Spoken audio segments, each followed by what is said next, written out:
Sabi ni siya mami, Roel, ang aga-aga ako'y naiinis. Sabi niya gano'n. Sobra na yung sinasabi, sabi niya gano'n. Kada umaga daw, pagka magme-message, puro chismis daw. Tanong ng tanong, bakit daw si Amir ganyan? Bakit daw si Miss Maganyan? Bakit daw, totoo ba na si Kuya Raul gano'n? Totoo ba na si Kuya Raul gano'n?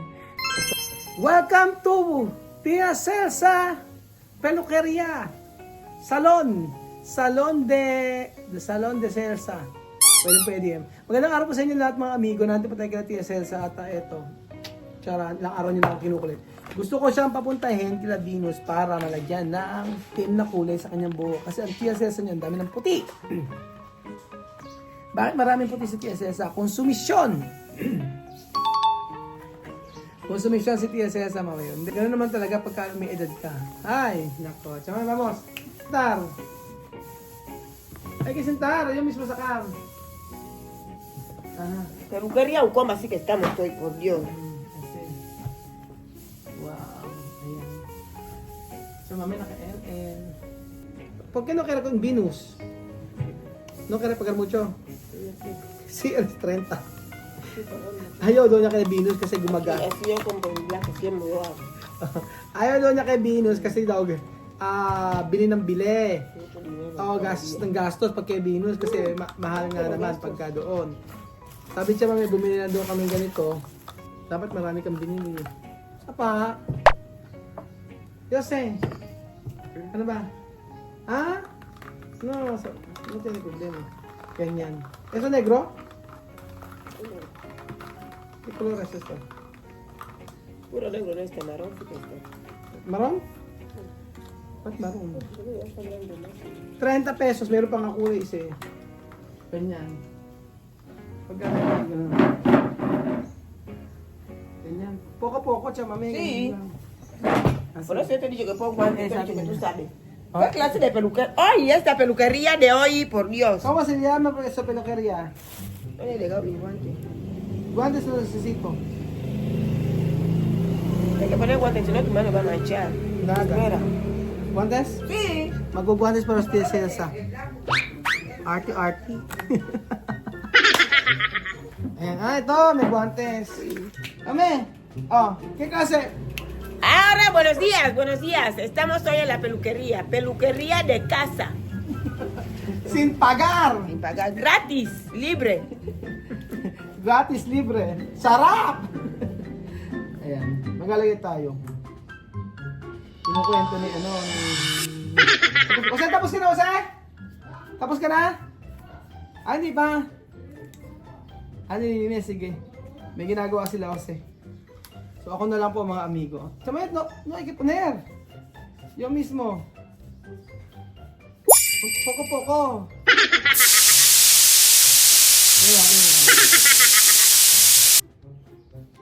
Hacha, mami. ¿Esto es la verdad? ¿Tú has comprado terreno? Sí. ¿Eso no es broma? Yo voy a hacerte cosas de broma cuando yo quiero cosas de beneficio para mis niños. Yo te voy a hacer broma. Tú no sientes tu dinero, Emma.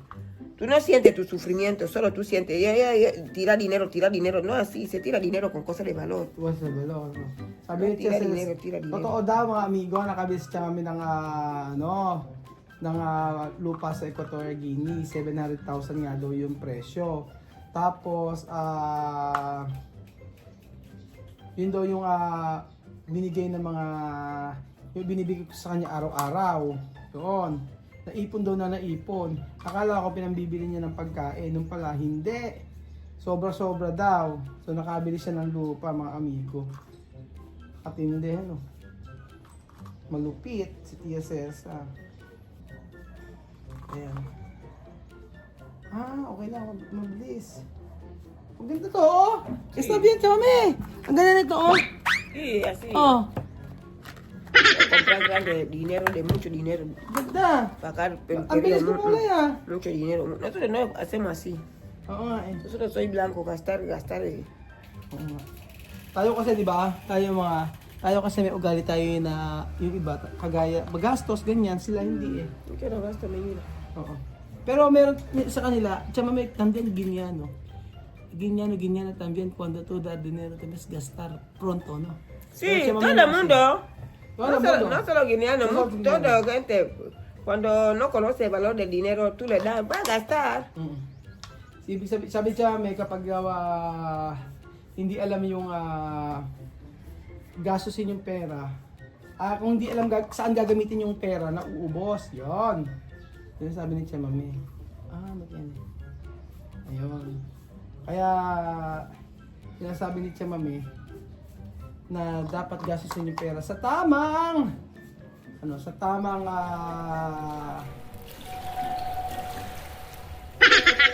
bagay o gastusin. Chamame todo, ha? Yo puesto mas.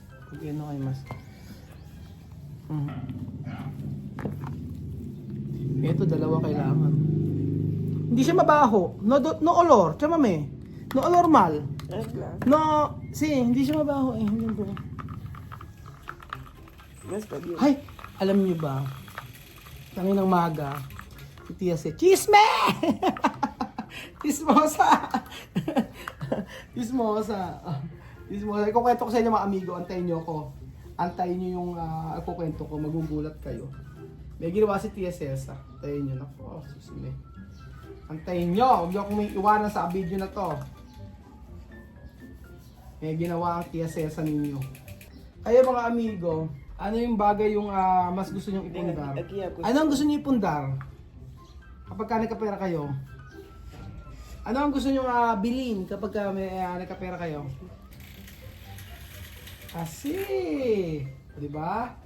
Ganda-ganda!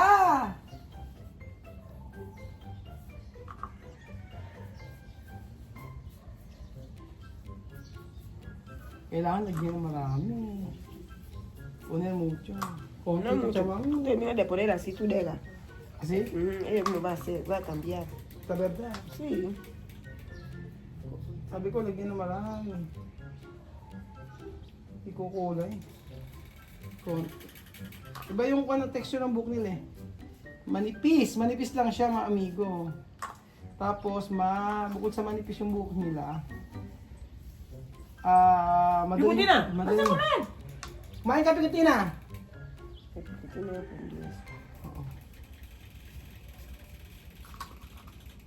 O, di ba?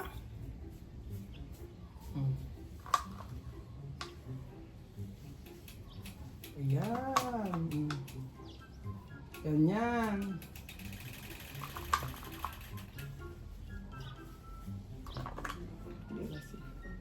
Así de casi.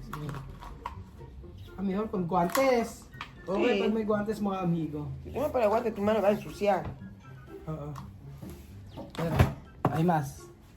Okay. Peluquería, niña. Peluquería de Raúl. Esto nombre Peluquería de Raulo. Raulo. Wow. Bilugan. Espera que mami, pone. Yo quiero esto, después poner plástico. Ayan. Después minutos va a terminar.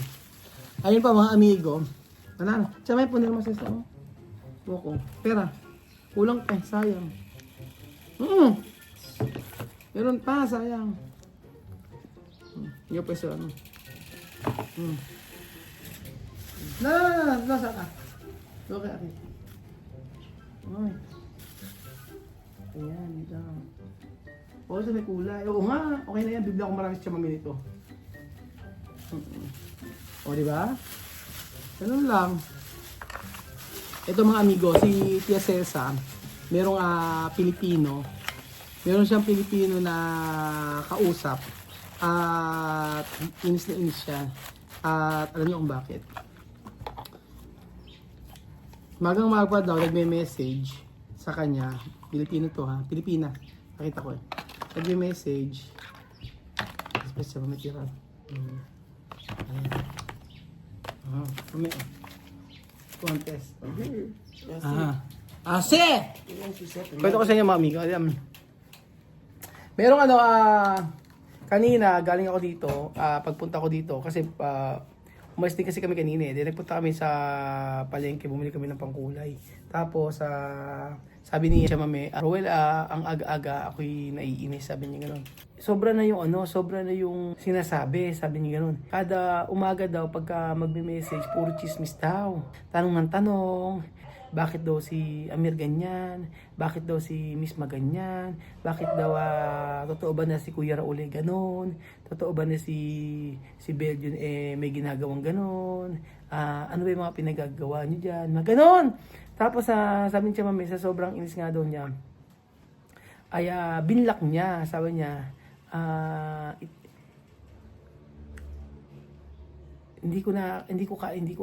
sabi ko ba't ganoon, sabi niya mami, nakikipagkaibigan sa akin, oo, okay naman sa akin makipagkaibigan, pero parang na siya na lahat daw tinatanong, ganoon, hanggang daw sa ikuko si Sandra, kaya Poyo, ganoon. Tapos okay naman daw sa kanya na makipagkaibigan, pero ang hindi niya nagugustuhan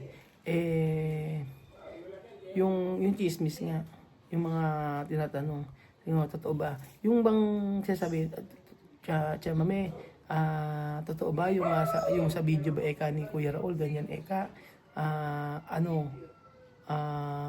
bakit ganon? Maraming mga tanong-tanong. Kaya kinuwento sa akin mami lahat, sabi niya. Tapos sabi niya, Si tú no pones guantes, oo nga, marumi pagka walang guantes. Ay, que esperar poco. Oh, yo no lavo ahora. Oo, nalaban. Oo nga. Tapos ayun, mga amigo, sabi nga ni Tia Mami, mas okay na lang na i-block na lang daw niya. Kasi parang hindi na siya hindi na siya masaya ng ganun na makipagkaibigan, tapos uusisain lahat daw tatanungin, lahat daw sa kanya. Nung una daw nire-reply naman niya, pero sabi niya ayaw na raw niya ng ganung klaseng kaibigan, sabi niya ganun sa akin. So sabi ko, ganun ka ako talaga kasi may nasa social media ka, malamang ka ako, mahalap ng chismis yan, mahalap ng chismis para syempre malaman kung totoo ba talaga. Tanungin pa daw, kumain ka na ba? Anong kinain mo? Ano niluto mo? Ganyan, mga ganon. Sabi, ang hindi niya nagugustuhan yung about sa, yung mga sinasabi about sa, yung anak mo ba, sumusunod na ba sa'yo? Bakit hindi mo sabihin ng ganyan? Bakit di mo pagalitan? O bakit di mo mga ganon, parang nag-uutos na. Okay naman daw ng una. Ginawa daw niya, binlock niya. Tsaka may nang block sa Facebook.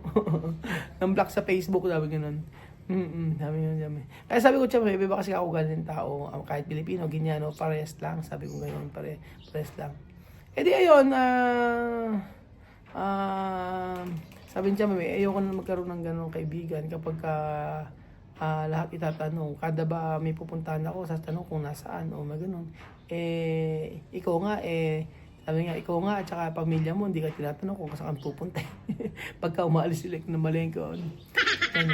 So, kumbaga parang, sa akin ang dating, parang kumukuha lang ng informasyon ko ano yung ginagawa nila Tia Celsa. Hindi yun ang tunay na kaibigan. Ang tunay na kaibigan ay, kung meron tinanong, may sinabi si Tia Mamet, nanghingi siya ng payo, yun, pwede niyang payuhan. Pero yung tatanungin at mga sobrang personal na ayaw na ni Tia Celsa, hindi na okay. Yun po mga amigo. Kaya ang dami nag-add kay Tia Mami sa Facebook, sa Messenger, pero hindi niya na muna pinapansin, hindi niya muna ina-accept kasi sabi niya kapag ni-replyan ko lahat yun, baka wala na akong maging trabaho, wala na akong matrabaho.